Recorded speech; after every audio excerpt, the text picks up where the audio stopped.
Hi everyone, welcome back to the channel Legalese. My name is Aarti and I hope you all are doing well. So this is the lecture number 10 of BSA और इस lecture में हम एक बहुत ही important topic के बारे में बात करने वाले हैं जो कि है डाइंग डिक्लेरेशन। डाइंग डिक्लेरेशन बहुत इंपॉर्टेंट है, भले ही आप अपने यूनिवर्सिटी एग्जाम्स ले लीजिए या फिर जुडिशरी एग्जाम्स ले लीजिए या फिर कोई और लॉ रिलेटेड कोई भी एग्जाम उठा लीजिए, जहाँ पे BSA आएगा वहाँ पे डाइंग डिक्लेरेशन इंपॉर्टेंट होगा ही होगा। सो डाइंग डिक्लेरेशन जो वर्ड है, इसके अगर आप नाम से ही देखो तो इसमें बोला गया है डाइंग डिक्लेरेशन, मतलब मरते टाइम किसी ने कुछ डिक्लेरेशन दे दी, मरने से पहले उसने कुछ बोल दिया और उसकी डेथ हो गई। तो उस चीज के बारे में यहाँ पे बात की गई है कि क्या वो चीज रेलेवेंट मानी जाएगी या नहीं। सो डाइंग डिक्लेरेशन का जो प्रोविजन है वो दिया गया है सेक्शन 26 क्लोज ए में ऑफ BSA, और इंडियन एविडेंस एक्ट की बात करें तो यही चीज उसमें सेक्शन नंबर 32 क्लोज 1 में दी गई थी।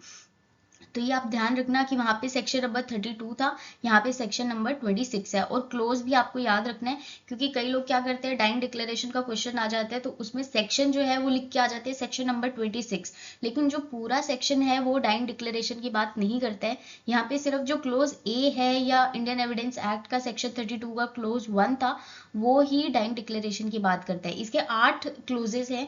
सो सारे क्लोजेस जो है वो डाइंग डिक्लेरेशन की बात नहीं करते हैं, सिर्फ एक क्लोज जो है वो ही डाइंग डिक्लेरेशन की बात करते हैं। तो ये आपको याद रखना है, जहां पे डाइंग डिक्लेरेशन का क्वेश्चन आ गया तो आप सेक्शन मेंशन कर रहे हो तो सेक्शन 26 क्लोज ए आपको लिखना ही लिखना है। और डाइंग डिक्लेरेशन को समझने के लिए हम एक एग्जाम्पल लेते हैं आपको, ताकि इजीली थोड़ा समझ में आ जाए। मान लीजिए ए नाम का कोई व्यक्ति था, उसको सी नाम के व्यक्ति ने शूट कर दिया। ए को सी ने शूट किया, ठीक है, और ए को जब हॉस्पिटल लेके जाया जा रहा था तो उस टाइम ए से जो डॉक्टर मिले उनका नाम था डी, और ए ने उन डॉक्टर को एक स्टेटमेंट दी, क्योंकि ए को लग रहा था कि हो सकता है कि मैं मर जाऊं। तो ए ने डी को जो स्टेटमेंट दी, मतलब कि डॉक्टर को जो स्टेटमेंट दी, उसने बताया कि सी ने मुझे गोली मारी है। तो ये जो स्टेटमेंट ए ने डी को दी है कि मुझे सी ने गोली मारी है, तो क्या ये रिलेवेंट होगी? तो हाँ जी होगी, क्योंकि ए उसके बाद मर गया है। तो यहाँ पे ए की डेथ एक असेंशियल चीज है कि ए की डेथ होना जरूरी है, कि अगर उसने कोई स्टेटमेंट दे दी है और उसके बाद वो मरा नहीं है तो वो स्टेटमेंट डाइंग डिक्लेरेशन नहीं मानी जाएगी, क्योंकि वर्ड यहाँ पे यूज हुआ है डाइंग डिक्लेरेशन। तो मरना यहाँ पे जरूरी है उस व्यक्ति का, अगर उसकी स्टेटमेंट को आपने डाइंग डिक्लेरेशन मानना है तो यहाँ पे ए ने जो डी को स्टेटमेंट दी है वो रेलेवेंट मानी जाएगी अगर ए की डेथ हो गई है। अगर ए की डेथ नहीं हुई है तो वो कोरोबोरेशन और कॉन्ट्राडिक्शन के लिए उसकी स्टेटमेंट यूज की जा सकती है फर्दर प्रोसीडिंग में, लेकिन वो डाइंग डिक्लेरेशन नहीं माना जाएगा। ठीक है, तो ये हुई डाइंग डिक्लेरेशन। यहाँ तक आपको थोड़ा बेसिक समझ में आ गया होगा। तो अब अगर आपके क्वेश्चन आ जाए व्हाट इज डाइंग डिक्लेरेशन, तो उसमें आपको क्या लिखना है, तो वो दिया गया है dying declaration is a statement. तो ये कैसी स्टेटमेंट हो सकती है? वर्बल भी हो सकती है, रिटन भी हो सकती है, और इवन बाय जेस्चर्स। ये जो जेस्चर्स वर्ड है ये आपके बेयर एक्ट में नहीं दिया गया है, वहां पे सिर्फ वर्बल और रिटन ही बोला गया है। लेकिन ये जो जेस्चर वर्ड है ये हम आगे केस लो पढ़ेंगे, क्वीन वर्सेस अब्दुल्ला, उसमें जेस्चर को भी वैलिड बताया गया था कि अगर जेस्चर्स के थ्रू भी आप अगर कुछ रिएक्शन के थ्रू भी अगर कुछ चीज बताने की कोशिश कर रहे हो तो उसे भी रेलेवेंट माना जाएगा, इस सेक्शन के अंडर उसे भी डाइंग डिक्लेरेशन माना जाएगा। Made by a deceased person, तो यहाँ पे लिखे डिसीज्ड पर्सन, मतलब कि वो व्यक्ति मर गया है, डिसीज्ड है वो। तो यहाँ पे दूसरा पॉइंट आ गया। फर्स्ट चीज हमने क्या पढ़ी कि कोई ऐसा व्यक्ति स्टेटमेंट दे रहा है जो डिसीज्ड है, मतलब कि जिसकी डेथ हो गई है और उसने मरने से पहले कोई भी ऐसी स्टेटमेंट दी है, या तो वो वर्बल हो सकती है, रिटन हो सकती है, बाय जेस्चर्स हो सकती है, relating to the cause of his death. तो वो जो स्टेटमेंट दे रहा है वो किससे रिलेटेड होनी चाहिए? उसकी डेथ के कोज से रिलेटेड होनी चाहिए, या फिर उन सर्कमस्टांसेस से रिलेटेड होनी चाहिए जो कि उस ट्रांजैक्शन का पार्ट है जो कि उसकी डेथ में रिजल्ट कर रहे हैं। या तो सीधा सीधा वो बता रहे हैं कि सी ने मुझे शूट करके मार दिया, ये तो हो गया कॉज ऑफ हिज डेथ, ठीक है। या फिर वो कह रहा है कि वो कहीं जाने से पहले एक स्टेटमेंट दे रहा है अपनी वाइफ को कि मैं सी के पास जा रहा हूँ उससे अपने पैसे लेने, जो मैंने उसे 3 साल पहले उधार दिए थे और वो मुझे देने का नाम नहीं ले रहा था, लेकिन अभी फाइनली उसने मुझे कॉल करके आज बोला कि आप मेरे प्लेस पे आइए और मैं आपके पैसे लौटा देता हूँ। तो मैं उससे पैसे आज तो लेके ही आऊंगा वापस। तो ये स्टेटमेंट उसने अपनी वाइफ को दी और वो चला गया पैसे लेने के लिए। और जब वो पैसे लेने गया उसके बाद वो घर वापस नहीं लौटा और उसकी लाश मिली उसके बाद सीधा कि वो मर गया उसके बाद। तो वो जो उसने स्टेटमेंट अपनी वाइफ को दी थी कि मैं सी के घर जा रहा हूँ और उससे अपने पैसे लेने, आज तो मैं लेके ही रहूंगा, आज 3 साल बाद उसका फोन आया कि हाँ आज आके आप मुझसे पैसे ले जाओ। तो ये क्या हुआ, ये एक सर्कमस्टांस हुआ एक तरह से कि उसकी वाइफ को उसने बोला कि मैं उसके पास जा रहा हूँ पैसे लेने के लिए। तो यहाँ पे क्या था, सी के पास कुछ ना कुछ इंटेंशन था भी कि हाँ पैसे ना देने पड़े तो मैं उसको मार सकता हूँ। तो यहाँ पे रीजन था सी के पास ए को मारने का, और ए की जो स्टेटमेंट है वो उन चीजों से मैच भी कर रही थी। तो वो सर्कमस्टांसेस को भी ऐसा सर्कमस्टांसेस बता रही थी उसकी डेथ को जो रिजल्ट कर रहे हैं। And such statement will be relevant in case where the cause of that person's death comes into question. तो यहाँ पे क्या है, उसकी डेथ का जो कोज है वो क्वेश्चन में आना चाहिए। कोर्ट में ये क्वेश्चन उठ रहा है कि ए की डेथ कैसे हुई, तो ही वो स्टेटमेंट रेलेवेंट मानी जाएगी। इसलिए यहाँ पे क्वेश्चन जो है वो भी इम्पोर्टेंट है। सो यहाँ पे हमने क्या चीजें पढ़ी, एक तो स्टेटमेंट कैसी हो सकती है, वर्बल, रिटन या फिर जेस्चर से, पहली चीज ये। दूसरी चीज ये कि जो पर्सन स्टेटमेंट दे रहा है वो डिसीज्ड होना चाहिए, मतलब कि उसकी डेथ हो जानी चाहिए उसके स्टेटमेंट देने के बाद। Relating to the cause of his death, तो किससे रिलेटेड होनी चाहिए, या तो कोज से या फिर उन सर्कमस्टांसेस से जो कि उसकी डेथ में रिजल्ट कर रहे हैं। ये आ गया सर्कमस्टांसेस, ये आ गई फोर्थ चीज। फिर उसके बाद दिया and such statement will be relevant in a case where the cause of that person's death comes into question. तो ये आ गई फिफ्थ चीज यहाँ पे कि जो उसकी डेथ का कोज है वो क्वेश्चन में आना चाहिए, तो ही उसकी स्टेटमेंट को as a dying declaration relevant माना जाएगा। ये बताया गया इस डेफिनेशन में जो मैंने आपको प्रोवाइड करवाई है। अब हम आगे देखते हैं, यहाँ पे दिए गए हैं एसेंशियल्स ऑफ डाइंग डिक्लेरेशन। तो फर्स्ट चीज जो हमने लास्ट स्लाइड में पढ़ी, statement can be either written or verbal or even by gestures. Second point है statement is about cause of the death or circumstances which resulted in death. तो किससे related होनी चाहिए उसकी स्टेटमेंट, या तो उसकी डेथ के कोज से रिलेटेड होनी चाहिए या उन सर्कमस्टांसेस से रिलेटेड होनी चाहिए जो कि उसकी डेथ को रिजल्ट कर रहे हैं। थर्ड पॉइंट है the person making the statement must die. ये भी हमने लास्ट स्लाइड में देखा था कि जो व्यक्ति स्टेटमेंट दे रहा है उसकी डेथ हो गई है, तो ये आ गया थर्ड पॉइंट। अगर वो जिंदा रह जाता है, उसकी डेथ नहीं होती है स्टेटमेंट देने के बाद, वो बच जाता है, तो उसमें क्या होगा, उसकी स्टेटमेंट को कोरोबोरेशन या कॉन्ट्राडिक्शन के लिए यूज किया जा सकता है फर्दर प्रोसीडिंग में, लेकिन वो डाइंग डिक्लेरेशन की तरह रेलिवेंट नहीं मानी जाएगी, उसको डाइंग डिक्लेरेशन ही नहीं माना जाएगा। फोर्थ पॉइंट आ गया cause of death of the deceased must be in question. तो उसकी डेथ के कोज जो है वो एक क्वेश्चन है कि उसकी डेथ कैसे हुई, ये क्वेश्चन में आ रहा है, तो ये भी फोर्थ पॉइंट इंपॉर्टेंट हो गया। फिफ्थ पॉइंट है expectancy of death while making the statement is not necessary. मतलब कि ए मान लीजिए जो स्टेटमेंट दे रहा था, क्या वो उसको एक्सपेक्ट था कि उसकी डेथ हो जाएगी, तो यहाँ पे दिया गया है, ये इंडियन लॉ में है कि एक्सपेक्टेंसी ऑफ डेथ इंपॉर्टेंट नहीं है, लेकिन वहीं पे अगर इंग्लिश लॉ की हम बात करें तो वहां पे एक्सपेक्टेंसी ऑफ डेथ का जो फैक्टर है वो इंपॉर्टेंट माना गया है। तो यहाँ पे हम इंडियन लॉ की बात कर रहे हैं, तो यहाँ पे एक्सपेक्टेंसी ऑफ डेथ के अलावा भी अगर आप कोई स्टेटमेंट दे रहे हो तो भी वो रेलेवेंट मानी जाएगी यहाँ पे। It can be either in civil or criminal proceedings, दोनों प्रोसीडिंग्स में ही इसको रेलेवेंट माना जाएगा। DD is an exception to the general rule of excluding the hearsay evidence. तो हमने फर्स्ट लेक्चर जो था उसमें बेसिक रूल्स पढ़े थे, फंडामेंटल पढ़े थे इंडियन एविडेंस एक्ट के या फिर भारतीय साक्ष्य अधिनियम के। उसमें हमने 3 चीजें पढ़ी थी। पहली चीज ये थी कि best evidence must be given. दूसरी चीज ये थी कि evidence must be confined to the matter in issue. Third point ये पढ़ा था कि evidence must not be given of hearsay, मतलब हेयर से एविडेंसेस नहीं दिए जाएंगे, ये पॉइंट हमने पढ़ा था। लेकिन जो डीडी का पॉइंट है उसमें जो डाइंग डिक्लेरेशन है वो हेयर से एविडेंस को एक्सक्लूड करने का एक एक्सेप्शन है। मतलब कि जो मर रहा है उसने स्टेटमेंट दी है तो उसकी डेथ हो गई है, तो कोई तीसरा व्यक्ति ही तो जाके कोर्ट में बता रहे कि ये स्टेटमेंट उसने दी थी, तो मतलब कि तीसरा व्यक्ति इंक्लूड हो गया है, मतलब किसी की स्टेटमेंट कोई और जाके दे रहा है जिसने सुनी है, मतलब कि हेयर से किया है, तो वो स्टेटमेंट अगर दे रहा है तो यहाँ पे ये पॉइंट का एक्सेप्शन आ जाते हैं। तो ये हो गए डीडी के एसेंशियल पॉइंट्स। अब हम देखेंगे केस लो जो कि है PV Radhakrishna versus state of Karnataka. इस केस में सुप्रीम कोर्ट ने ये बोला कि जो डाइंग डिक्लेरेशन का कॉन्सेप्ट है उसको रेलेवेंट क्यों माना गया, उसे एक स्ट्रॉन्ग एविडेंस क्यों माना जाता है, क्योंकि सुप्रीम कोर्ट ने बोला कि ये जो कॉन्सेप्ट है डाइंग डिक्लेरेशन का ये एक प्रिंसिपल पे बेस्ड है, मतलब कि एक लीगल मैगजीम पे बेस्ड है जो कि है नेमो मॉरिशस प्रे सुमिशर मेंटायर। अब इस लीगल मैगजीम का मतलब क्या है, इसका मतलब है a man will not meet his maker with a lie in his mouth. तो कोई भी व्यक्ति अगर वो मरने वाला है तो वो ये नहीं चाहेगा कि उसके मरने के बाद वो भगवान से मिले तो वो झूठ बोल के मिले। तो कोई भी व्यक्ति ऐसा नहीं चाहेगा, अगर उसका मरने का टाइम आने वाला है तो वो चाहेगा कि वो सब चीजें सच बता के ही जाए। Thus, an accused can be convicted solely on the basis of DD and no corroboration is required। ये चीज भी ध्यान रखना कि जो अक्यूज्ड है वो सोली बेसिस पे भी कन्विक्ट किया जा सकता है। किसके सोली बेसिस पे, डीडी के सोली बेसिस पे। And no corroboration is required. तो एक कितना इंपॉर्टेंट या फिर कितना स्ट्रॉन्ग एविडेंस है कि उसके अगेंस्ट कोई क्रॉस एग्जामिनेशन भी नहीं हो सकता है, कोई कोरोबोरेशन भी रिक्वायर्ड नहीं है।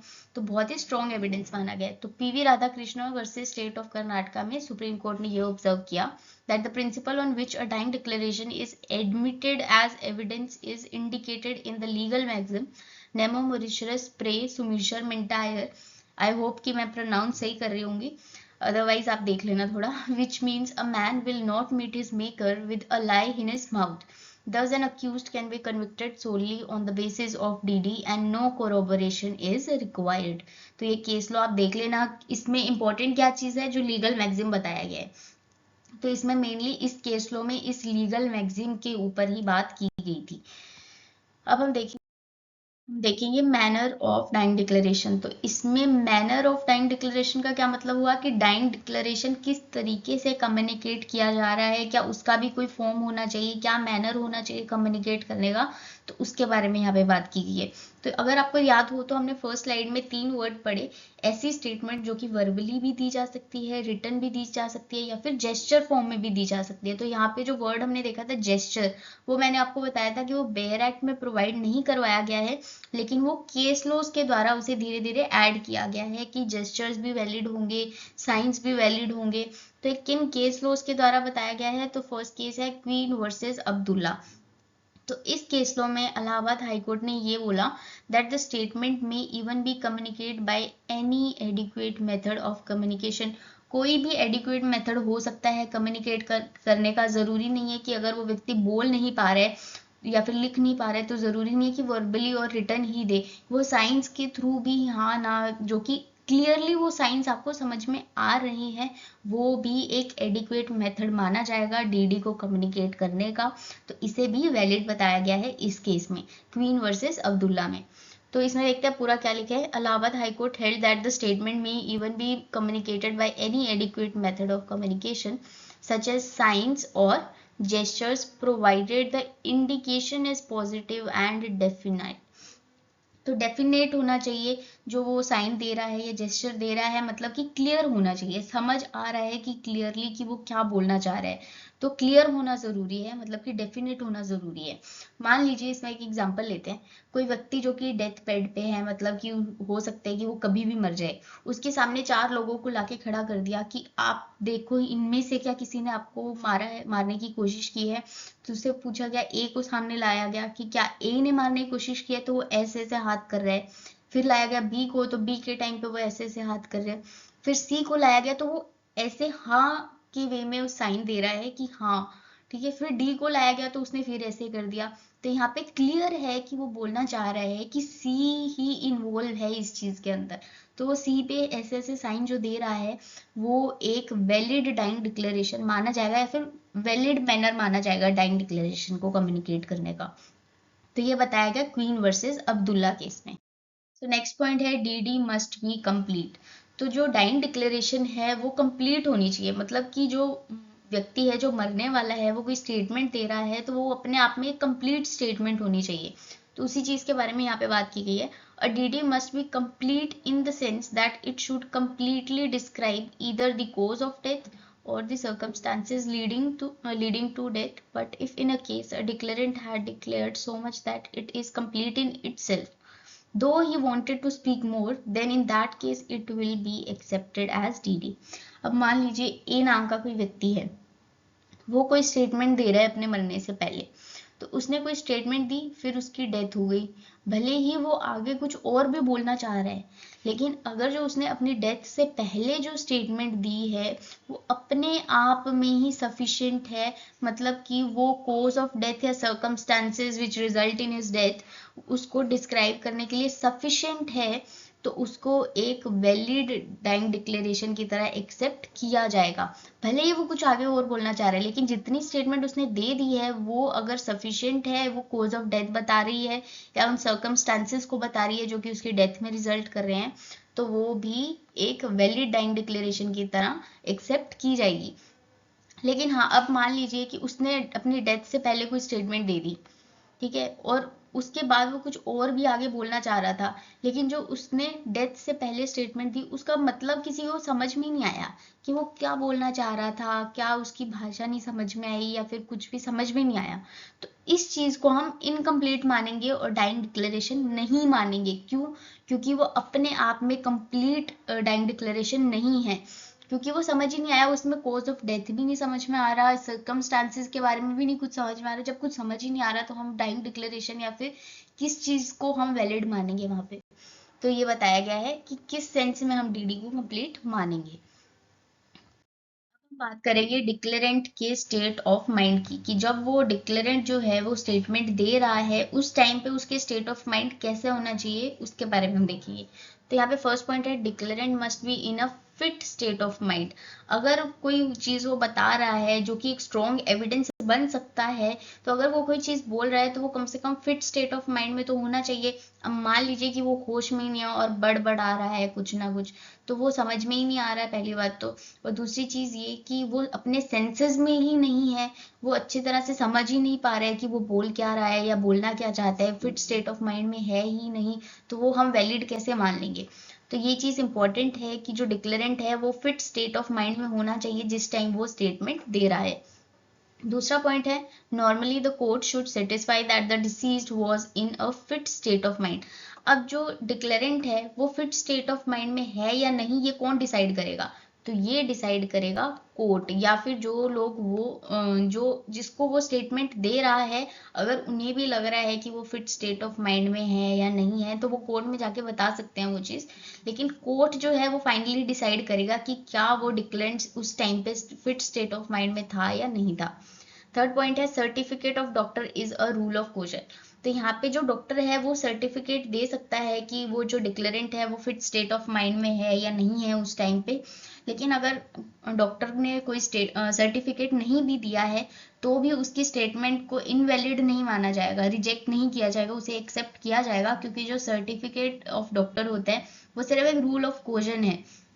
तो वो कोई मैंडेटरी रूल नहीं है कि सर्टिफिकेट होगा तो ही उसने स्टेटमेंट दी है तो ही वो एक्सेप्ट की जाएगी, ऐसा नहीं है। अगर उसने स्टेटमेंट दी है और उस टाइम पे जो जिसको वो स्टेटमेंट दे रहा है उसे ऐसा लग रहा है या कोर्ट को ऐसा लग रहा है कि हाँ वो फिट स्टेट ऑफ माइंड में है, तो सर्टिफिकेट ऑफ डॉक्टर को एक असेंशियल पार्ट वहां पे नहीं माना जाता है। ये दिया गया है Laxman versus state of Maharashtra में, कि जिसमें एक कॉन्स्टिट्यूशनल बेंच बैठी थी जिसमें सुप्रीम कोर्ट ने ये हेल्ड किया that the absence of certificate of doctor as to fitness of mind of injured would not render his DD to be unacceptable. Certificate by doctor is merely a rule of question. तो जो हमने third point यहाँ पे पढ़ा उसी के बारे में यहाँ पे बात की है Laxman versus state of Maharashtra case में। इसमें सुप्रीम कोर्ट की कॉन्स्टिट्यूशनल बेंच बैठी थी जिसमें सुप्रीम कोर्ट ने ये बोला कि जो सर्टिफिकेट होता है फिटनेस ऑफ माइंड का डॉक्टर जो बनाता है, तो वो क्या एक असेंशियल फैक्टर है उस डीडी को एक्सेप्ट करने के लिए? तो वो एक असेंशियल फैक्टर नहीं है। अगर जो व्यक्ति वो स्टेटमेंट सुन रहा है या फिर कोर्ट को ये लग रहा है कि वो फिट स्टेट ऑफ माइंड में है स्टेटमेंट देते हुए, तो सर्टिफिकेट बाय डॉक्टर एक असेंशियल फैक्टर वहां पे नहीं है और उसके अलावा भी उसे एक्सेप्ट किया जा सकता है, ये बताया गया है इस केस लॉ में। अब हम देखेंगे mode of recording DD. DD को किस तरीके से रिकॉर्ड किया जाना चाहिए, क्या इसका प्रोसीजर प्रोवाइड हमें करवाया गया है या कौन रिकॉर्ड करेगा, ये सब चीजों के बारे में इसमें हम देखेंगे। फर्स्ट हम देखते हैं प्रोसीजर। तो क्या कोई प्रोसीजर प्रोवाइड करवाया गया है डाइंग डिक्लेरेशन को रिकॉर्ड करने के लिए? तो नहीं, कोई प्रोसीजर या कोई फॉर्म प्रोवाइड नहीं करवाया गया है। हाँ, लेकिन अगर ये क्वेश्चन आंसर फॉर्म में है, dying declaration question answer form में रिकॉर्ड की जा रही है, तो बहुत ही अच्छी बात है। लेकिन अगर क्वेश्चन आंसर फॉर्म में नहीं भी है तो भी वो चीज़ इसकी वैल्यू को डिस्ट्रॉय नहीं करती है, वो उतनी ही वैल्यू रखती है कि अगर क्वेश्चन आंसर फॉर्म में नहीं भी है तो भी उसे एक्सेप्ट किया जा सकता है। अब हम देखते हैं इसमें क्या लिखा है। There is no particular procedure or form for recording dying declaration, it can be in question answer form and it is clarified that if it is not in question answer form, it does not destroy its value. Sometimes it may be that the deceased has shared the story in narrative which has looked more truthful and trustworthy. तो mainly इसमें यही बोला गया है कि कोई procedure नहीं है, क्वेश्चन आंसर फॉर्म में है तो बहुत अच्छी बात है, अगर नहीं भी है तो भी उसकी वैल्यू को डिस्ट्रॉय ये नहीं करेगा। दूसरी चीज़ ये बोलेगी कि अगर जो स्टेटमेंट दे रहा है जो व्यक्ति, जो डिक्लेरेंट है, वो किसी जिस भी फॉर्म में उसको बोल रहा है, वो किसी स्टोरी फॉर्म में उसको बोल रहा है, तो भी अगर आपको ट्रूथफुल या फिर ट्रस्टवर्दी लग रही है तो वो उस तरीके से भी रिकॉर्ड की जा सकती है। सेकेंड चीज़ इसमें बोली गई हु मे रिकॉर्ड, तो कौन रिकॉर्ड करेगा डाइंग डिक्लेरेशन को? A dying declaration may be made to anyone. अब जो मरने वाला व्यक्ति है वो ये थोड़ी देखेगा कि मेरे सामने कोई मजिस्ट्रेट बैठे तो ही मैं दूंगा, वो वेट थोड़ी करेगा, क्योंकि उसकी तो डेथ कभी भी हो सकती है। तो इसमें बोला गया a DD may be made to anyone, ये याद रखना, but if it is made to a magistrate, अगर मजिस्ट्रेट को दी गई है तो वो थोड़ी हाँ बेटर एविडेंशियरी वैल्यू रखता है, लेकिन किसी और को भी दी जा रही है तो वो इसकी वैल्यू को डिस्ट्रॉय नहीं करता है। तो यहाँ पे ये बताया गया a DD may be made to anyone, but if it is made to a magistrate and is recorded by him, then it will have better evidentiary value as he presumed to know how to record a DD and he is a neutral person. Similarly, DD duly recorded by a doctor or any other person is also admissible and can be recorded upon if found trustworthy. तो यहाँ पे ये बताया गया है कि कोई भी रिकॉर्ड कर सकता है, लेकिन अगर मजिस्ट्रेट रिकॉर्ड कर रहा है तो वो थोड़ी बेटर एविडेंशियरी वैल्यू होल्ड करता है। बस यही बताया गया कि किस, तो अगर क्वेश्चन आ जाता है कि कौन टाइम डिक्लेरेशन रिकॉर्ड कर सकता है तो आप लिखोगे एनीवन, लेकिन फिर मजिस्ट्रेट की आपको बताना है कि मजिस्ट्रेट अगर रिकॉर्ड करता है तो वो थोड़ी बेटर एविडेंशियरी वैल्यू होल्ड करता है। ये हो गया प्रोसीजर और कौन रिकॉर्ड कर सकता है टाइम डिक्लेरेशन को। अब हम देखते हैं circumstances of transaction resulting in death. जब हमने फर्स्ट स्लाइड में डेफिनेशन पढ़ी टाइम डिक्लेरेशन की या फिर उसे एक्सप्लेन किया था, उसमें हमने पढ़ा था कि जो स्टेटमेंट है वो किसके रिगार्डिंग होनी चाहिए, किससे रिलेटेड होनी चाहिए, वो कॉज ऑफ डेथ से रिलेटेड होनी चाहिए या फिर उन सर्कमस्टांसेस से रिलेटेड होनी चाहिए जो उस ट्रांजेक्शन का पार्ट है जो कि उसकी डेथ पे रिजल्ट कर रहे हैं। तो इस चीज के बारे में हमें बताया गया है पाकला नारायण स्वामी वर्सेस किंग एम्परर केस में। बहुत ही इंपॉर्टेंट केस है, इस केस लो को हमने कन्फेशन में भी पढ़ा था, तो ये केस लो बहुत इंपॉर्टेंट है, इसको याद रखना अच्छे से। तो इस केस लो में बोला गया privy council observe that the circumstances must have some proximate relation to the actual occurrence and must be of the transaction which resulted in the death। मतलब कि कोई प्रोक्सीमेट रिलेशन होना चाहिए एक्चुअल अकरेंस से, पहली चीज। तो दूसरी चीज ये कि resulted in the death of the declarant, मतलब कि उसकी डेथ में रिजल्ट किए होने चाहिए। That is statement is made during a series of events in the continuity of which death is caused. ये चीज आगे बताइए circumstances of transaction resulting in death को यहाँ पे एक तरह से डिस्क्राइब किया गया कि इसका क्या मतलब है। पहली चीज ये कि कोई प्रोक्सीमेट वैल्यू होनी चाहिए एक्चुअल अकरेंस से। दूसरी चीज ये कि वो किसमें रिजल्ट करनी चाहिए, उसकी डेथ में रिजल्ट की होनी चाहिए। और अब हम क्या करेंगे, इस केस लो के फैक्ट्स को पढ़ेंगे तो आपको ज्यादा अच्छे से समझ में आएगा। बहुत ही इंपॉर्टेंट केस लो है, तो अच्छे से इसके फैक्ट्स पढ़ना ताकि आपको समझ में आ पाए कि क्या बताया गया है या क्या मतलब है डाइंग डिक्लेरेशन का। अब इस केस लो के जब आप फैक्ट्स पढ़ोगे तो आपको डाइंग डिक्लेरेशन का कंसेप्ट भी थोड़ा समझ में आएगा कि इसमें एक्चुअली बताया क्या जा रहा है। सो यहाँ पे पाकला नारायण स्वामी केस के फैक्ट्स बताए गए हैं। इसमें बोला गया as per the facts of the Pakala Narayana Swami case, the deceased had left his house to go to Behrampur. जो डिसीज्ड था वो बहरामपुर जा रहा था। While leaving his house, he had told his wife that he was going to Pakla Narayan Swami's house in Behrampur to demand him to pay back the amount given by him. तो जाते time जो deceased person था उसने अपनी wife को एक statement दी, उसने बोला कि मैं पाकला नारायण स्वामी के घर पे जा रहा हूँ बहरामपुर में, जो कि है, किस लिए जा रहा हूँ, उससे अपने पैसे वापस लेने के लिए, जो मैंने उसे दिए थे वो वापस लेने के लिए जा रहा हूँ। Later on his dead body was found in a trunk and his body has been cut into pieces. The question before the Privy Council was as to whether such a statement made by the deceased to his wife would really come within the purview of section 32 clause 1 of Indian Evidence Act or section 26 clause A of भारतीय साक्ष्य अधिनियम। तो यहाँ पे question क्या आ रहा है कि जो उसने स्टेटमेंट अपनी वाइफ को दी है, क्या वो सेक्शन 26 क्लोज ए ऑफ भारतीय साक्ष्य अधिनियम में कवर हो रही है या नहीं हो रही, ये क्वेश्चन आया। तो इसमें बोला गया, in fact it was held by the privy council that the statement made by the deceased to his wife just prior to leaving his house to go to Behrampur was a statement and one of the circumstances of the transaction which resulted in the death of the man. तो ये उन circumstances का ही part है जो कि उसकी death में result कर रहे हैं। वो वहां जाता ही नहीं तो उसकी डेथ ही नहीं होती। अगर वो वहां पे गया है और वो वहां जाने के रिलेटेड कुछ स्टेटमेंट अपनी वाइफ को दे रहा है तो वो वन ऑफ द सर्कमस्टांस हुआ उस ट्रांजैक्शन का। Therefore, the expression any of the circumstances of the transaction which resulted in his death is wider in its interpretation than the expression the cause of his death. तो ये थोड़ा wider concept भी है circumstances वाला जो concept है। cause of death तो आपने सीधा बोल दिया कि हाँ उसने मुझे मारा है, ऐसे मारा है, ये तो cause of death हो गया। जहाँ पे आप circumstances के बारे में बता रहे हो वो थोड़ा wider concept हो जाता है क्योंकि उसमें बहुत सारी statements include की जा सकती हैं। तो ये आपको अब समझ में आ गया होगा कि circumstances leading to his death का क्या मतलब है। अब नेक्स्ट हम देखते हैं मल्टीपल डीडी, जहां पे कोई व्यक्ति बहुत सारी डाइंग डिक्लेरेशंस दे रहा है। उसके पास नर्स आई, उसने नर्स को कुछ और बोल दिया, डॉक्टर आया, डॉक्टर को कुछ और बोल दिया, पुलिस ऑफिसर आया, उसको कुछ और बोल दिया।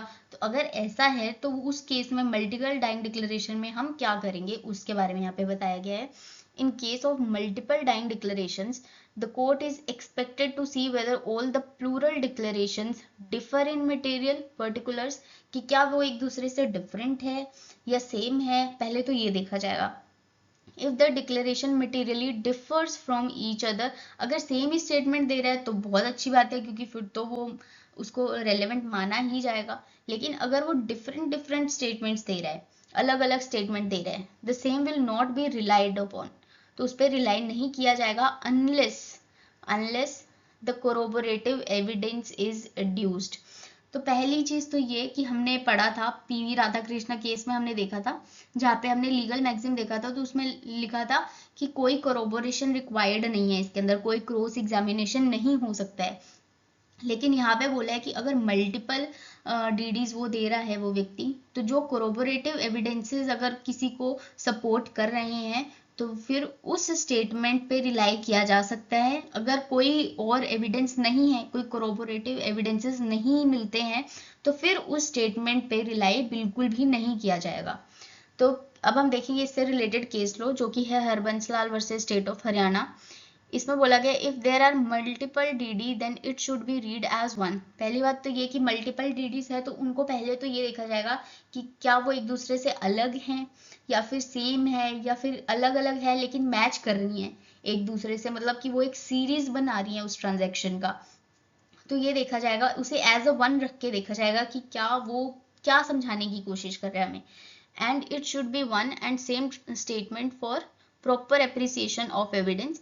If they differ from each other, then the effort of reconciliation can be made, but where they are inconsistent, then in that case one which is corroborated by circumstantial evidences is accepted.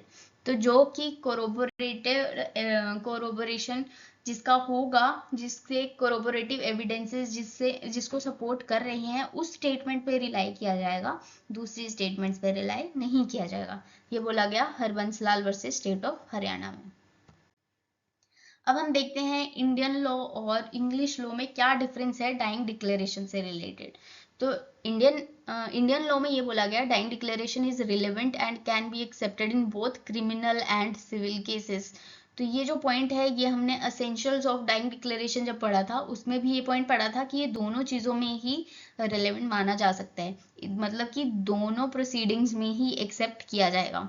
लेकिन English law में क्या है, सिर्फ criminal cases में ही इसे relevant माना गया है। अब आते हैं सेकेंड पॉइंट पे। इंडियन लॉ में ये बोला गया, the statement can be made when the person was or was not under the expectation of death. तो यहाँ पे एक्सपेक्टेशन ऑफ डेथ जो है वो नेसेसरी नहीं है, एक असेंशियल फैक्टर नहीं है, एक डाइंग डिक्लेरेशन को रिजेक्ट नहीं किया जा सकता है अगर एक्सपेक्टेशन ऑफ डेथ नहीं भी है तो एक्सपेक्टेशन ऑफ डेथ यहाँ पे एक असेंशियल फैक्टर नहीं है। लेकिन इंग्लिश लॉ में एक्सपेक्टेशन ऑफ डेथ जो है वो एक नेसेसरी फैक्टर है। अगर एक्सपेक्टेशन नहीं है डेथ की तो उसे as a dying declaration accept नहीं किया जाएगा। थर्ड पॉइंट है, there is no such requirement regarding the competency of declarant. यहाँ पे कोई कॉम्पिटेंसी के बारे में नहीं कोई रूल्स बताए गए हैं कि डाइंग डिक्लेरेशन देने के लिए ये होना चाहिए, वो होना चाहिए, इतनी एज होनी चाहिए, तो ये सब चीज़ें यहाँ पे कॉम्पिटेंसी नहीं बताई गई। हाँ, थोड़ा सा स्टेट ऑफ माइंड पे थोड़ा सा यहाँ पे पॉइंट बताया गया है ज़रूर, लेकिन और कोई कॉम्पिटेंसी नहीं बताई गई है कि डिक्लेरेंट के बारे में कि ऐसा होना चाहिए, वैसा होना चाहिए। लेकिन इंग्लिश लॉ में person making the statement must be competent, तो वहाँ पे कॉम्पिटेंसी के बारे में कुछ रूल्स बताए गए हैं इंग्लिश लॉ में डाइंग डिक्लेरेशन से रिलेटेड। ये हो गया difference between Indian law and English law regarding dying declaration. अब हम देखेंगे evidentiary value of dying declaration. So हम डाइंग डिक्लेरेशन के टॉपिक को पढ़ ही क्यों रहे हैं, उसकी एविडेंशियरी वैल्यू जानने के लिए कि डाइंग डिक्लेरेशन कितना इंपॉर्टेंट हो सकता है किसी को कन्विक्ट करने के लिए, उसकी क्या एविडेंशियरी वैल्यू होती है। सो डाइंग डिक्लेरेशन की सारी चीज़ें हमने देख ली। अगर डाइंग डिक्लेरेशन का टॉपिक आ जाता है तो सबसे पहले आप डाइंग डिक्लेरेशन को डिफाइन करोगे, फिर उसके एसेंशियल पॉइंट्स लिखोगे, फिर उसके बाद जो भी हमने केस लॉज पढ़े हैं जिसमें कि हमने मैनर ऑफ डीडी पढ़ा है, प्रोसीजर पढ़ा है, कौन रिकॉर्ड करेगा ये पढ़ा है, तो ये सब चीज़ें आप लिखोगे और लास्ट में आप लिखोगे एविडेंशियरी वैल्यू क्या है डाइंग डिक्लेरेशन की। तो अब हम यही पढ़ने वाले हैं। तो इसमें लिखा है conviction can be founded solely on the basis of dying declaration. So solely basis on of dying declaration किसी अक्यूज्ड को कन्विक्ट किया जा सकता है, किस पे, sole basis of dying declaration पे। If same inspires full confidence, अगर कोर्ट फुल सेटिस्फाइड है, उनको फुल कॉन्फिडेंस है कि जो डाइंग डिक्लेरेशन दी गई है वो ट्रस्टवर्दी है, करेक्ट है, तो इसलिए ही वो उसे बेसिस बनाएंगे कन्विक्शन के लिए। It has been held in Ranjit Singh versus State of Punjab that conviction can be recorded on the DD alone if the same is wholly reliable. But in the event if there is any suspicion regarding correctness of dying declaration, then the court will look for corroborative evidences. जैसे कि हमने last slide में पढ़ा था कि अगर court satisfy है कि जो स्टेटमेंट विक्टिम दे रहा है या फिर डिसीज्ड पर्सन ने जो स्टेटमेंट दी है वो करेक्ट है, ट्रस्टवर्दी है, तो ही कोर्ट उस पर फुल्ली रिलाई करेगा कन्विक्ट करने के लिए अक्यूज्ड को। लेकिन अगर कोर्ट को थोड़ा सा भी डाउट आ जाता है, कहीं भी कोर्ट को लगता है कि कोई सस्पिशन है इसकी डाइंग डिक्लेरेशन में, तो वहां पे कोर्ट क्या करेगा, कोरोबोरेटिव एविडेंसेस के साथ जाएगा। अगर कोरोबोरेटिव एविडेंसेस है तो ही उसके साथ डाइंग डिक्लेरेशन के साथ कोरोबोरेटिव एविडेंसेस को देख के फिर ही कन्विक्ट किया जाएगा। लेकिन अगर मान लीजिए कि कोई कोरोबोरेटिव एविडेंस है ही नहीं उस केस में, सिर्फ डाइंग डिक्लेरेशन है, उसमें भी सस्पिशन आ गया कि पता नहीं अभी एक करेक्ट है भी या नहीं है, तो उस केस में कोर्ट डाइंग डिक्लेरेशन पे रिलाई करते हुए अक्यूज्ड को कन्विक्ट नहीं कर सकता है on sole basis of dying declaration. तो ये चीज आप ध्यान रखना। Away, the constitutional bench of Supreme Court in Lakshman versus State of Maharashtra laid down that when every hope of world is gone and party is at the point of death, then every motive to falsehood is silenced and man is induced by powerful consideration to speak the truth. Notwithstanding, great caution must be exercised because accused has no power of cross examination. तो हमने एक legal मैगजिम पढ़ा था, अगर आपको ध्यान हो तो, राधा कृष्ण केस में, तो उसमें भी यही चीज बोली गई थी कि जब एक इंसान मरने वाला होता है तो उसकी सारी होप्स खत्म हो जाती है दुनियादारी से, तो वो ये नहीं सोचता है कि मैं किसको बचाऊं या किसको फंसाऊं, तो वो ये चाहता है कि मैं सच बोलूं और सब चीजें बता के जाऊं सच सच। तो ये उसका मोटिव जो होता है फॉल्सहुड का वो खत्म हो जाता है उस टाइम पे। तो ये बात इसमें इस केस में सुप्रीम कोर्ट ने बोली थी। और इसमें क्या चीज है कि जो विक्टिम जो है या फिर डिसीज्ड पर्सन जो है, जो स्टेटमेंट दे रहा है, डाइंग डिक्लेरेशन दे रहा है, तो उसका क्रॉस एग्जामिनेशन नहीं हो सकता है, ये चीज आप ध्यान रखना। So it should insist that dying declaration must inspire full confidence in its truthfulness and correctness. तो अगर उसका क्रॉस एग्जामिनेशन नहीं हो सकता है तो कोर्ट को ये चीज अच्छे से ध्यान देनी है कि वो डाइंग डिक्लेरेशन करेक्ट होनी चाहिए, ट्रस्टवर्दी होनी चाहिए। तो इस चीज को ध्यान में रखते हुए ही कोर्ट अक्यूज्ड को कन्विक्ट कर सकता है on sole basis of dying declaration. यही बताया गया इन दो केसेस में। अब नेक्स्ट केस जो है Kushal Rao versus state of Bombay, जहां पे भी आप एविडेंशियरी वैल्यू लिख रहे हो डाइंग डिक्लेरेशन की, वहां पे ये केस लो आप लिखोगे ही लिखोगे, क्योंकि इस केस लो में सुप्रीम कोर्ट ने डाइंग डिक्लेरेशन की एक्सेप्टेंस के लिए कुछ प्रिंसिपल्स लेट डाउन किए थे। तो वो प्रिंसिपल्स यहाँ पे बताए गए हैं। तो यहाँ पे लिखा है the supreme court examine the following principles governing acceptance of dying declaration. First point है it can not word use हुआ है तो ध्यान रखना, it can not be laid down as an absolute rule of law that a dying declaration can not form the sole basis of conviction unless it is corroborated. तो यहाँ पे ये लिखा है कि ये कहीं भी नहीं दिया गया है, कि ये कहीं भी एब्सोल्यूट रूल नहीं प्रोवाइड करवाया गया है लॉ में कि सोल बेसिस नहीं बन सकता है dying declaration unless it is corroborated. तो यहाँ पे वही चीज डायरेक्टली अगर देखें तो यही बोला गया है कि डाइंग डिक्लेरेशन जो है वो सोल बेसिस बन सकता है कन्विक्शन के लिए। तो फर्स्ट पॉइंट ये बता रहे हैं। सेकेंड पॉइंट आता है each case must be determined on its own facts keeping in views the circumstances in which the dying declaration was made. तो हर केस के अलग फैक्ट्स होते हैं, अलग सर्कमस्टांसेस होते हैं। तो डाइंग डिक्लेरेशन जब रिकॉर्ड की जा रही है तो जरूरी नहीं है कि उस केस में ऐसा हुआ तो इसमें भी ऐसा ही होना चाहिए, तो ऐसा कुछ भी नहीं है। हर केस के अलग फैक्ट्स एंड सर्कमस्टांसेस होते हैं, तो सर्कमस्टांसेस पे बेस्ड ही डाइंग डिक्लेरेशन को देखा जाएगा। ये बोला गया सेकेंड पॉइंट में। थर्ड पॉइंट है इट कैन नॉट, फिर कैन नॉट वर्ड यूज हुआ है। It cannot be laid down as a general proposition that a dying declaration is a weaker kind of evidence than other pieces of evidence. तो यहाँ पे यही बोला गया कि जो डाइंग डिक्लेरेशन है वो वीकर पीस ऑफ एविडेंस नहीं है, वो भी इक्वल फुटिंग पे है दूसरे एविडेंसेस के से अगर देखा जाए तो। फोर्थ पॉइंट में फिर वही लिखा है जो थर्ड पॉइंट में दिया है। थर्ड और फोर्थ पॉइंट एक दूसरे से रिलेटेड है। A dying declaration stands on the same footing as another piece of evidence. It has to be judged in the light of surrounding circumstances and with reference to the principles governing weighing of evidence. तो यहाँ पे यही दिया गया है कि जो dying declaration है वो सेम फुटिंग पे ही है दूसरे एविडेंसेस के। तो ये चीज इसमें बोली है। थर्ड में बोला था कि डाइंग डिक्लेरेशन वीकर एविडेंस नहीं है, और फोर्थ पॉइंट में ये बोला है कि वो दूसरे एविडेंसेस की सेम फुटिंग पे ही देखा जाएगा डाइंग डिक्लेरेशन को। फिफ्थ पॉइंट है a dying declaration which has been recorded by a competent magistrate. ये हमने पढ़ा था कि कौन रिकॉर्ड करेगा, हमने देखा था तो लास्ट सेकंड स्लाइड में कि कौन रिकॉर्ड कर सकता है, तो हमने देखा था कोई भी कर सकता है, लेकिन अगर मैजिस्ट्रेट करेगा तो वो थोड़ी हायर वैल्यू रखेगा, हायर एविडेंशियरी वैल्यू रखेगा। तो यही चीज यहाँ पे बोली गई है। A dying declaration which has been recorded by a competent magistrate in the proper manner stands on a much higher footing than a dying declaration which depends upon a oral testimony which may suffer from all the infirmities of human memory and human character। अब मान लीजिए कि जो deceased person है उसने doctor को कोई statement दी थी।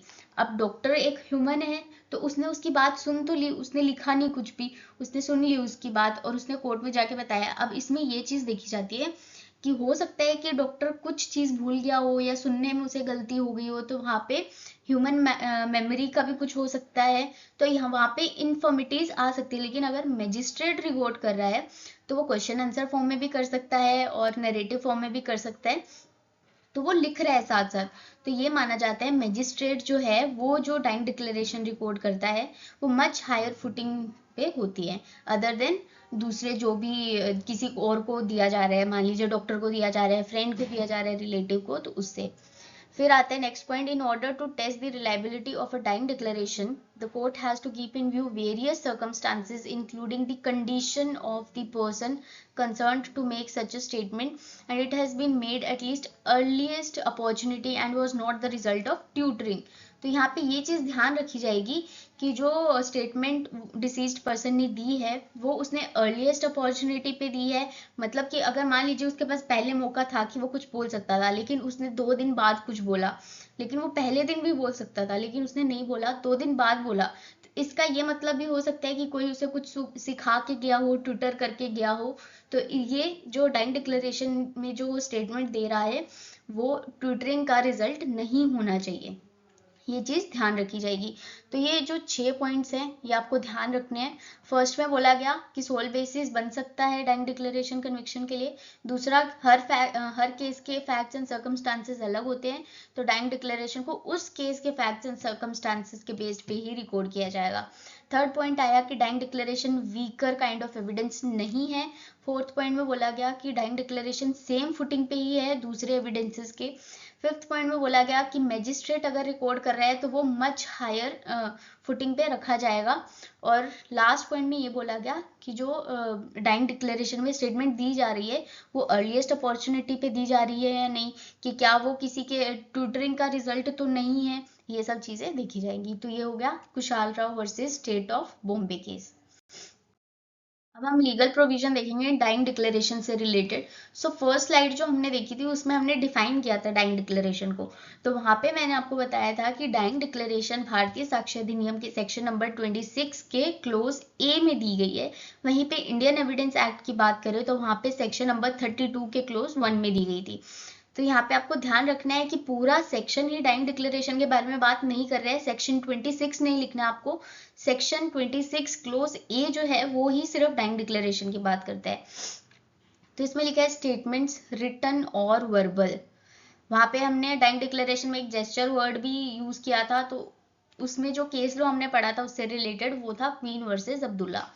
तो यहाँ पे जेस्चर्स भी आपने उसमें ऐड किया था। Statements written or verbal of relevant facts के लिए ही स्टेटमेंट होनी चाहिए, रेलेवेंट फैक्ट से रिलेटेड ही होनी चाहिए। Made by a person who is dead और who cannot be found or who has become incapable of giving evidence or whose attendance cannot be procured without an amount of delay or expense which under the circumstances of the case appears to the court unreasonable are themselves relevant facts in following cases। तो यहाँ पे पहली चीज ये बोली गई कि statement written हो सकती है, वर्बल हो सकती है, ये आ गया पहली चीज। दूसरी चीज आई कि रेलेवेंट फैक्ट्स की होनी चाहिए और तीसरी चीज ये आई कि कौन दे सकता है। तो जो पर्सन डेड है उसने अपने मरने से पहले कोई स्टेटमेंट दी है, या फिर जो वो पर्सन जो कि मिल नहीं पा रहा है, कैन नॉट बी फाउंड। तीसरी चीज ये who has become incapable of giving evidence, या फिर वो इनकेपेबल हो गया एविडेंस देने के लिए। चौथा कौन हो जाएगा, whose attendance can not be procured without an amount of delay और एक्सपेंस। तो ये 4 लोग जो हैं वो यहाँ पे स्टेटमेंट दे सकते हैं। लेकिन अगर हम स्पेसिफिकली डाइंग डिक्लेरेशन की बात करें तो वहां पे डेड पर्सन ही स्टेटमेंट देगा। तो यहाँ पे सिर्फ एक इंसान की ही बात की गई है, 4 लोगों के बारे में यहाँ पे बात की गई, लेकिन ये 4 लोगों के बारे में बात जो की गई है वो आगे के क्लोजेस पे अप्लाई होती है। लेकिन डाइंग डिक्लेरेशन की अगर हम बात करें तो वहां पे पर्सन की मृत्यु होना जरूरी है, उसकी डेथ होना जरूरी है जो स्टेटमेंट दे रहा है। तो यही आ गया क्लोज 1। तो क्लोज 1 जो है वो डीडी की बात करता है, मतलब कि डाइंग डिक्लेरेशन की बात करता है। इसमें लिखा है when it relates to cause of death, when the statement is made by a person as to cause of his death or as to any of the circumstances of the transaction which resulted in his death। तो हमने ये essential points में पढ़ा था कि जो वो statement दे रहा है या तो वो किससे रिलेटेड होनी चाहिए, कॉज ऑफ हिज डेथ से रिलेटेड होनी चाहिए, या फिर सर्कमस्टांसेस जो उस ट्रांजैक्शन के सर्कमस्टांसेस से रिलेटेड होनी चाहिए जो कि उसकी डेथ में रिजल्ट कर रहे हैं। In case in which the cause of that person's death comes into question. तो जहाँ पे उसकी डेथ का कोज का क्वेश्चन अराइज हो रहा है वहां पे ही वो स्टेटमेंट रेलेवेंट मानी जाएगी। अब मान लीजिए कि क्वेश्चन कोई और उठ रहा है कि वहां से चोरी किसने की और यहाँ पे स्टेटमेंट आ रही है कि मुझे तो उसने मारा, तो क्वेश्चन चोरी से रिलेटेड आ रहा है और यहाँ पे स्टेटमेंट दी जा रही है डेथ से रिलेटेड, तो वहां पे उस केस में वो रेलेवेंट नहीं मानी जाएगी। तो यहाँ पे यही बताया गया है कि जहाँ पे उसकी डेथ का कोज का क्वेश्चन अराइज हो रहा है वहां पे ही ये स्टेटमेंट रेलेवेंट मानी जाएगी। तो स्टेटमेंट किससे रिलेटेड होनी चाहिए, या तो कोज ऑफ डेथ से या फिर उन सर्कमस्टांसेस से जो कि उसकी डेथ में रिजल्ट कर रहे हैं। आगे लिखे such statements are relevant whether the person who made them was or was not at the time when they were made under expectation of death. तो यहाँ पे एक्सपेक्टेंसी ऑफ डेथ जो है वो एक असेंशियल पॉइंट नहीं है। हो भी सकता है कि उसे उम्मीद है कि हाँ उसकी डेथ हो जाएगी, लेकिन ऐसा भी हो सकता है कि उसे पता ही नहीं है, अचानक उसकी डेथ हो गई है। तो ये जरूरी नहीं है, उससे पहले उसने जो भी स्टेटमेंट दी है वो डाइंग डिक्लेरेशन के अंडर कवर होगी। लेकिन अगर हम इंग्लिश लॉ की बात करें तो वहाँ पे एक्सपेक्टेंसी ऑफ डेथ जो है वो एक असेंशियल फैक्टर है, लेकिन इंडियन लॉ में असेंशियल फैक्टर नहीं है। आगे लिखा है what ever may be the nature of the proceeding. Nature of the proceeding मतलब सिविल पे भी अप्लाई होता है और क्रिमिनल प्रोसीडिंग पे भी अप्लाई होता है dying declaration, in which the cause of his death comes into question. तो ये आ गया कि जहाँ पे कॉज ऑफ डेथ क्वेश्चन में आ रहा है, नेचर कैसा हो सकता है, सिविल भी हो सकता है प्रोसीडिंग का और क्रिमिनल भी हो सकता है। तो यहाँ पे असेंशियल पॉइंट्स जो हमने पढ़े थे लगभग वो सारे ही यहाँ पे लिखे हुए हैं। तो अगर आपने वो अच्छे से पढ़ लिए थे तो ये आपको याद हो गई होगी जो लीगल प्रोविजन डाइंग डिक्लेरेशन का लिखा हुआ है। अब हम देखते हैं डाइंग डिक्लेरेशन से रिलेटेड एक क्वेश्चन जो आ सकता है, when dying declaration will be relevant and acceptable and when not. कब एक्सेप्टेबल होगा या रेलेवेंट होगा और कब नहीं होगा। सो फर्स्ट पॉइंट है the declarant must have died.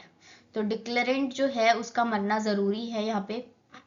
अगर वो बच गया है, अगर उसकी डेथ नहीं हुई है तो क्या होगा, तो उसकी स्टेटमेंट जो है वो डाइंग डिक्लेरेशन नहीं मानी जाएगी। उसे कोरोबोरेशन या फिर कॉन्ट्राडिक्शन के लिए फर्दर प्रोसीडिंग में यूज किया जा सकता है, लेकिन वो डाइंग डिक्लेरेशन की तरह यूज नहीं की जा सकती है। If a person makes a statement and does not die then this statement does not covered under section 26 clause A of BSA। Second point है injuries must have caused of its death. तो इसमें लिखा है कि जिस injury से related वो statement दे रहा है उस इंजरी से ही उसकी डेथ कोज हुई होनी चाहिए। ऐसा नहीं है कि वो बोल रहा है कि मुझे सी ने गोली मारी थी तो मेरी डेथ, तो मैं ऐसे यहाँ पे बेड पे पड़ा हूँ, तो और उसकी डेथ जो है बाद में ये देखा गया कि उसकी डेथ जहर खाने से हो रही है। तो वो स्टेटमेंट किससे रिलेटेड दे रहा है कि मुझे गोली लगी है, लेकिन उसके डेथ का कोज क्या हुआ, जहर खाने से हुई है। तो यहाँ पे जो स्टेटमेंट है जिस इंजरी से रिलेटेड वो स्टेटमेंट दे रहा है वो इंजरी और जिससे डेथ हुई है वो इंजरी सेम होनी चाहिए। ये लिखे है सेकेंड पॉइंट में, if a person makes a statement about some attack or injury and he does not die due to that injury then the statement about such injury is not DD। ये हुआ second point. Third point है the declaration must be about cause of death or circumstances leading to death. तो ये हम बहुत बार ये point पढ़ चुके हैं कि जो स्टेटमेंट है वो उसकी डेथ के कोज से रिलेटेड होनी चाहिए या उन सर्कमस्टांसेस से रिलेटेड होनी चाहिए जो कि उसकी डेथ में रिजल्ट कर रहे हैं। ये हो गया थर्ड पॉइंट। फोर्थ पॉइंट है cause of death of the deceased must be in question. जहाँ पे कोज ऑफ डेथ उसका क्वेश्चन में है वहां पे ही वो स्टेटमेंट रेलेवेंट मानी जाएगी। ये हो गया फोर्थ पॉइंट। तो ये अगर क्वेश्चन आता है तो ये आपको पॉइंट्स लिख के आने हैं। ये मैंने आपको एक आंसर बना के दिखा दिया कि कैसे आपको लिखना है। तो अब हम देखेंगे सेक्शन नंबर 26 कंप्लीट क्या बता रहा है। अभी तक हमने डाइंग डिक्लेरेशन पढ़ा जो कि सिर्फ एक पार्ट है सेक्शन नंबर 26 का, मतलब कि सेक्शन 26 का क्लोज ए जो है वो डाइंग डिक्लेरेशन की बात करता है। टोटल क्लोजेस कितने हैं, 8 क्लोजेस हैं, तो अभी 7 क्लोजेस और भी हमें पढ़ने हैं। तो चलिए वो पढ़ते हैं।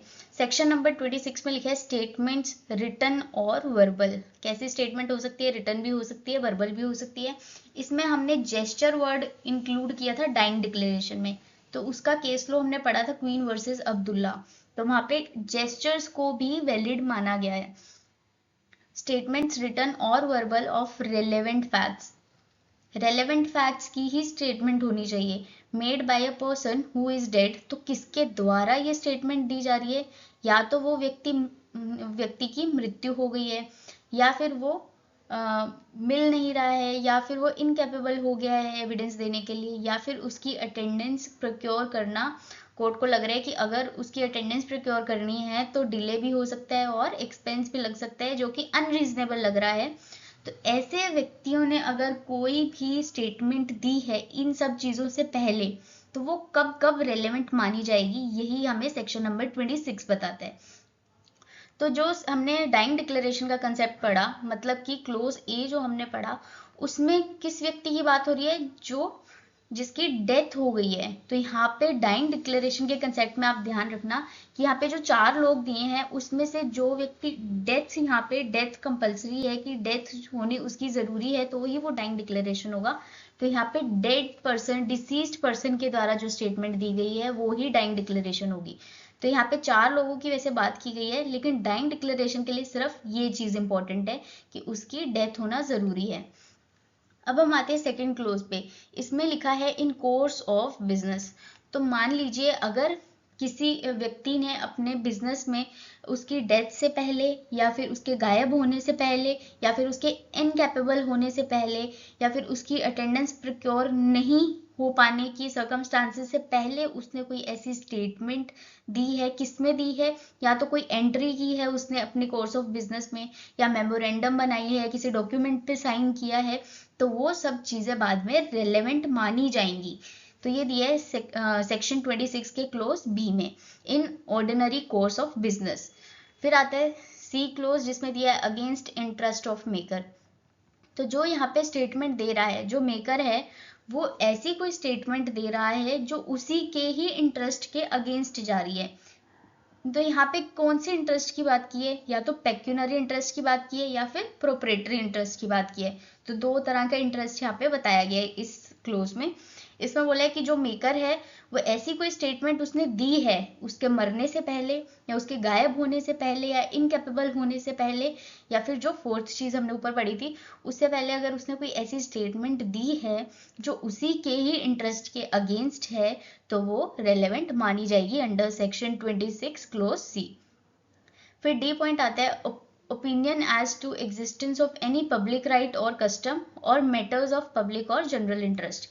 मान लीजिए कोई व्यक्ति है जिसकी डेथ हो गई है, या फिर वो मिल नहीं पा रहा है, या फिर वो इनकेपेबल हो गया है एविडेंस देने के लिए, या फिर उसकी अटेंडेंस प्रोक्योर करना कोर्ट को लग रहा है कि डिले हो सकता है, एक्सपेंस लग सकता है जो कि अनरीजनेबल लग रहा है कोर्ट को। तो उस व्यक्ति ने अगर कोई स्टेटमेंट दी थी उस क्वेश्चन उठने से पहले, कि यहाँ पे बात की गई है राइट और कस्टम की, और या फिर कोई जनरल या फिर पब्लिक इंटरेस्ट का कोई ऐसा मैटर है जिसपे क्वेश्चन उठ रहा है, ये 2 मैटर्स हैं जिन पे क्वेश्चन उठ रहे हैं, और उसके गायब होने से पहले या मृत्यु होने से पहले उस व्यक्ति ने कोई स्टेटमेंट दी है related to the existence of these 2 things. इन 2 चीजों से रिलेटेड उसने कोई स्टेटमेंट दी है, और जब उसने वो स्टेटमेंट दी थी तब उसे पता भी नहीं था कि इस बारे में कोई क्वेश्चन भी अराइज होगा इन फ्यूचर। तो उसने वो जो स्टेटमेंट दी है वो रिलेवेंट मानी जाएगी related to the public right और कस्टम और पब्लिक इंटरेस्ट। फिर आता है ई सबसेक्शन। इसमें बोला गया existence of any relationship. BMA का मतलब है बर्थ, मैरिज और अडॉप्शन। तो यहाँ पे किसी का अगर कोई रिलेशनशिप है या नहीं है, अगर किसी व्यक्ति को कोई स्पेशल नॉलेज है उस रिलेशनशिप के बारे में, और उसने ये क्वेश्चन अराइज होने से पहले, अब ये क्वेश्चन कौन सा है कि क्या उनका रिलेशनशिप एग्जिस्ट करता है या नहीं, तो इस बारे में अगर किसी ने कोई स्टेटमेंट दी है जिसको कि कोई स्पेशल नॉलेज है उनके रिलेशनशिप के बारे में, तो उसके द्वारा दी गई स्टेटमेंट भी यहाँ पे रेलेवेंट बताई गई है क्लोज ई में।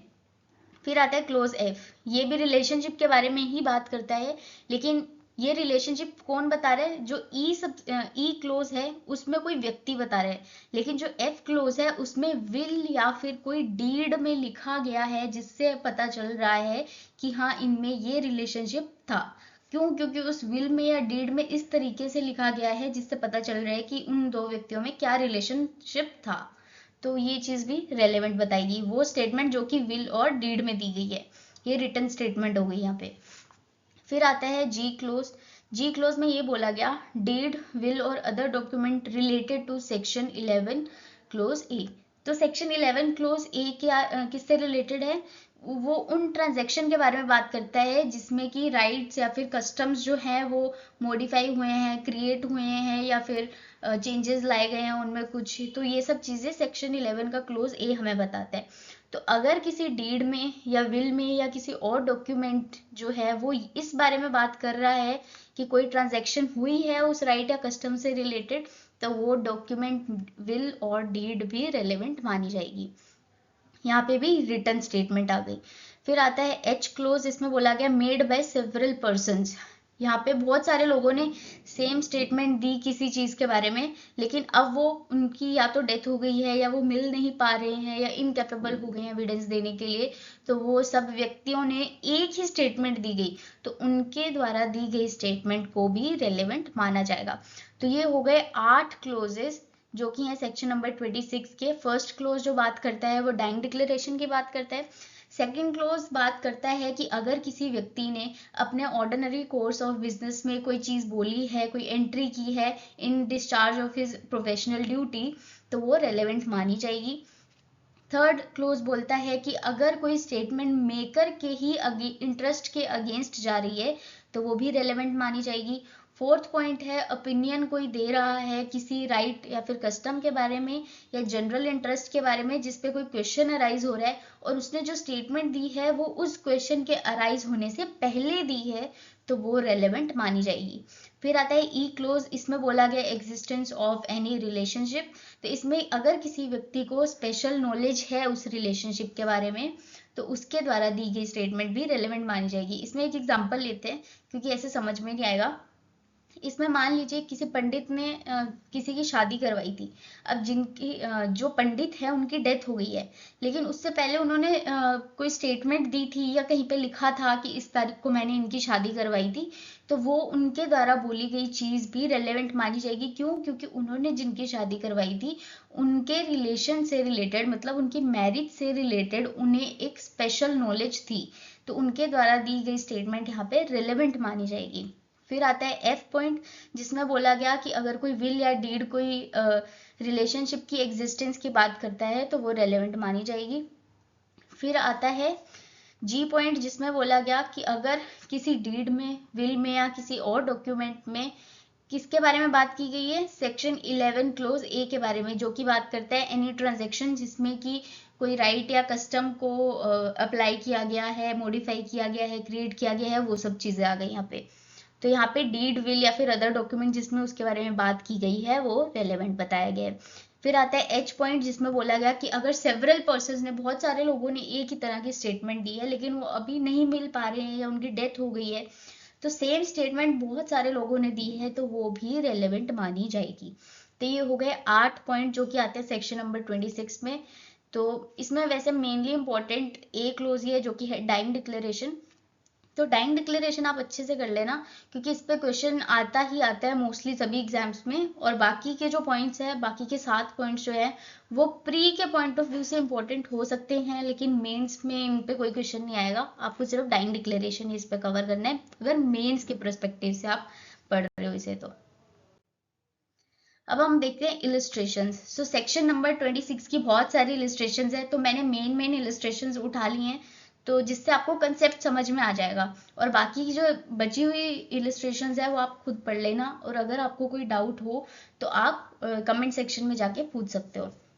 सो फर्स्ट इलिस्ट्रेशन है, तो question is whether A was murdered by B, कि क्या ए का मर्डर बी ने किया है, ये क्वेश्चन है। और A die of injuries received in a transaction in the course of which she was ravished, मतलब कि रेप्ड।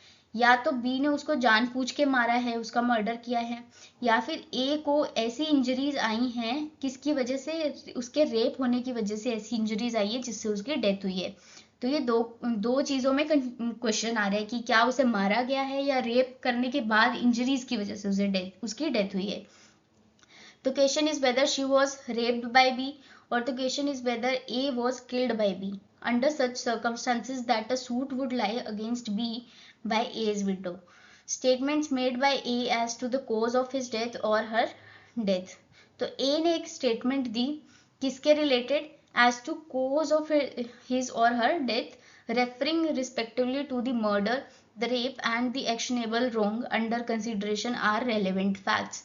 तो यहाँ पे ए जिसका मर्डर हुआ है उसने अपने मरने से पहले कोई ऐसी स्टेटमेंट दी थी जो क्या बता रही है, कोज बता रही है उसकी डेथ का, तो वो स्टेटमेंट क्या होगी, रेलेवेंट होगी अंडर सेक्शन 26 क्लोज ए, जो कि है डाइंग डिक्लेरेशन। उसने मरने से पहले कोई ऐसी स्टेटमेंट दी है जो कि कोज बता रही है उसकी डेथ का, तो वो स्टेटमेंट रेलेवेंट मानी जाएगी अंडर क्लोज ए, जो कि डाइंग डिक्लेरेशन की बात करता है। अब देखते हैं इलस्ट्रेशन बी। इसमें बोला गया तो question is as to the date of A's birth. A का बर्थ कब हुआ था उसकी डेट के बारे में क्वेश्चन आ रहा है। An entry in the diary of a deceased surgeon regularly kept in the course of business. Course of business आया है तो बी क्लोज में हमने कोर्स ऑफ बिजनेस की बात की थी, stating that on a given day he attended A's mother and delivered her of a son is a relevant fact. तो यहाँ पे क्वेश्चन था कि ए का बर्थ किस तारीख को हुआ है, ये क्वेश्चन है। तो जिस डॉक्टर ने सर्जरी की थी तो वो क्या करता था, अपने ऑर्डिनरी कोर्स ऑफ बिजनेस में एक उसने डायरी या फिर रजिस्टर रखा हुआ था जिसमें वो एंट्रीज करता था सब चीज़ों के बारे में। तो उसने उस डेट के बारे में भी एंट्री की हुई थी जिस दिन ए का बर्थ हुआ था, तो उसने अपने कोर्स ऑफ बिजनेस में कोई एंट्री की है किसी बुक में तो वो रेलेवेंट मानी जाएगी। तो ये आ गया यहाँ पे सेक्शन नंबर 26 क्लोज बी के बारे में इलस्ट्रेशन, जो कि ऑर्डिनरी कोर्स ऑफ बिजनेस में की गई कोई भी स्टेटमेंट, एंट्री, ट्रांजैक्शन, उन सब के बारे में बात करते हैं, उन्हें रेलेवेंट बताते हैं। अब आते हैं इलिस्ट्रेशन ई। सो यहाँ पे हमने सी और डी इलिस्ट्रेशन छोड़ा है तो वो आप खुद पढ़ लेना, कोई डाउट हो तो आप पूछ सकते हो कमेंट सेक्शन में। ई इलिस्ट्रेशन में दिया गया है the question is whether rent was paid to A for certain land.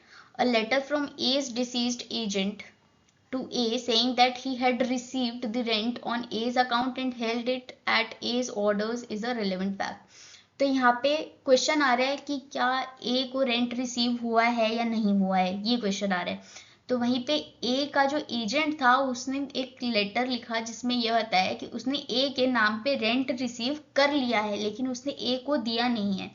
तो यहाँ पे जो ए के एजेंट ने स्टेटमेंट दी है अपनी लेटर में वो यहाँ पे रेलेवेंट मानी जाएगी।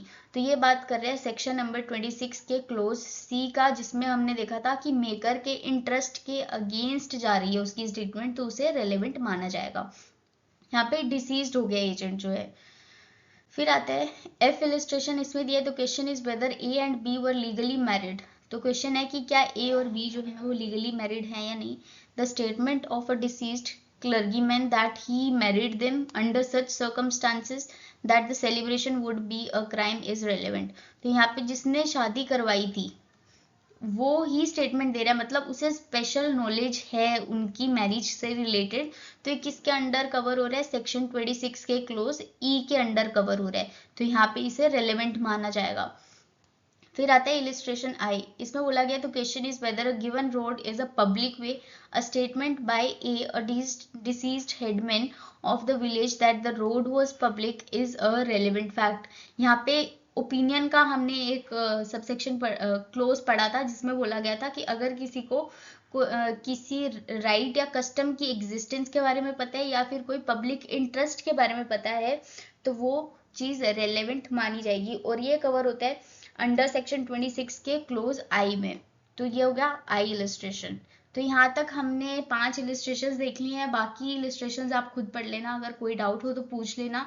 यहाँ तक हमने सेक्शन नंबर 26 जो है वो कंप्लीट कर लिया है। इसमें सबसे इंपॉर्टेंट चीज़ है डाइंग डिक्लेरेशन का जो पार्ट हमने पढ़ा स्टार्टिंग में। सो डाइंग डिक्लेरेशन अच्छे से पढ़ना क्योंकि हर एग्जाम के लिए वो इम्पोर्टेंट है, और इसमें आप अगर जो बाकी के सबसेक्शंस है वो आप प्री के पॉइंट ऑफ व्यू से पढ़ सकते हो, जुडिशरी प्री के पॉइंट ऑफ व्यू से, लेकिन मेंस के लिए वो इतना इंपॉर्टेंट नहीं है। मेंस के लिए सिर्फ आपका ए क्लोज जो है जो कि डाइंग डिक्लेरेशन की बात करता है वो आपको अच्छे से कवर करके जाना है, और उसकी एविडेंशरी वैल्यू आपको लिखनी ही लिखनी है, क्योंकि हम डाइंग डिक्लेरेशन का जो टॉपिक है वो पढ़ ही इसलिए रहे हैं ताकि हम उसकी एविडेंशरी वैल्यू जान सके। सो एविडेंशरी वैल्यू अच्छे से पढ़ के जाना। खुशहाल राव वाला जो केस है वो भी अच्छे से पढ़ लेना आप। सो अगर आपको वीडियो अच्छी लगी तो please like the video and subscribe the channel, and for more videos stay connected to this channel. Thank you.